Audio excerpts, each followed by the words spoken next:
Hello ladies and gentlemen, it's Pentahybrid and welcome to another episode of Listitis Video Games. Today we're going to be counting down my top 10 video game controllers. Let's get into it. Number 10, the N64. This controller gets on the list after a long battle of narrowing it down from a list of 12. There were 3 vying for the 10th spot, and here is the winner. The N64 gamepad was a goofy, awkward, and sometimes clunky controller for many kids in the 90s. In fact, it was so bad that after the release of Mario Party, Nintendo sent out cloth gloves with it. But then, why is it on the list? It worked, and it worked fantastically. The N64 gamepad was perfect for almost every 64 title that I ever played. Number 9, the Sega Dreamcast. The Dreamcast controller was ahead of its time, and attached to a console that was also ahead of its time. If something was released today with the Sega Dreamcast gamepad, I believe strongly that it would be very well received. It had a built-in screen, making many games far more enjoyable. No more screen peeking when playing a sports game, am I right? Number 8, the Xbox S. The S model of the original Xbox gamepad was a sigh of relief for Microsoft gamers, especially for their hands.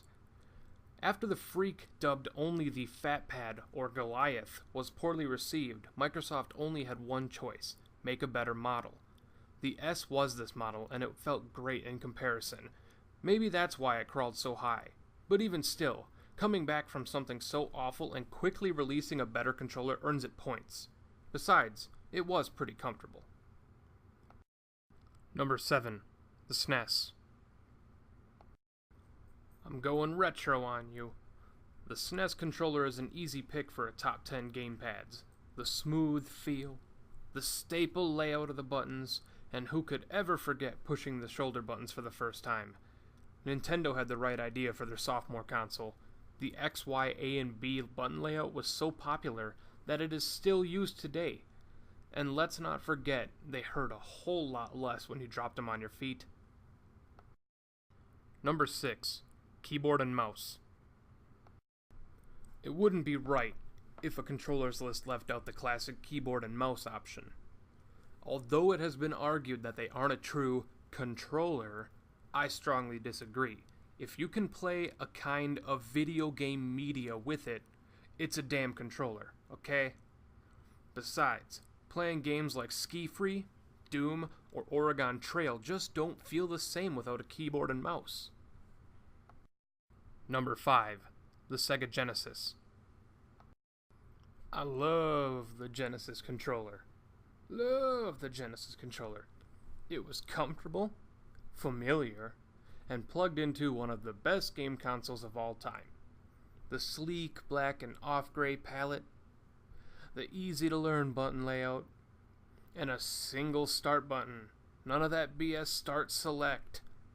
4 buttons was plenty for the game selection. Number 4, the DualShock 2. I'll admit that having a Sony product this high on one of my lists is a bit painful, but even I cannot look past the gamepad near perfection that was the DualShock 2. For those that are unaware of that name, its other name was the PS2 gamepad. This controller was so close to being perfect and could have possibly crawled a spot or 2 higher, but so it has been written. Number 4 is where it rests. Number 3, the Xbox 360. God damn that D-pad. God damn that D-pad. This controller could have been the best of its time if not for that lazy disc rotation D-pad. But if we take that and put it on the side, the controller was perfect. Sleek, smooth, comfortable, ergonomic, and best of all, that classic button layout made better. Colorful buttons, off-center control sticks, my favorite, and of course, 4 trigger buttons. Number 2, the Xbox One. Everything about the 360 controller made even more sleek, and a quad-directional D-pad on a multi-hit base? How could it not be up this high? I have only had the pleasure of holding and using it a couple of times, but I fell in love from the first button press. It was so tough keeping it from the number 1 spot, but as expected, my number 1 spot was a no contest. And number 1, the GameCube. The Nintendo GameCube controller is, and I believe always will be, the greatest gamepad. It is almost hard to explain why it is so great, and sad if I have to explain why it is. If there is anyone out there viewing this, anyone at all, who has held this wonderful little gamepad, you already know. You know why. The most ergonomic design that could have been conceived. They used people's hands, different sized hands, while making it, just that so no one would be uncomfortable. How awesome is that? And the C-stick? Great invention. The layout of the buttons so that the more used buttons were bigger and centralized? Awesome. And the greatest and most comfortable gamepad triggers I have ever used. This thing was gaming perfection, and I would use it for any game, no matter the console. Hey everybody, thanks for tuning into this episode of Listitis Video Games. I hope you enjoyed the picks I made for my top 10 video game controllers. Let me know in the comments below if you agree or disagree with them. Also be sure to let me know your favorite gamepads.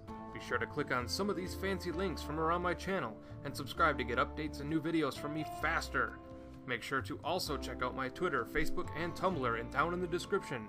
You guys are awesome, and until next time, this has been Pentahybrid. Catch you later.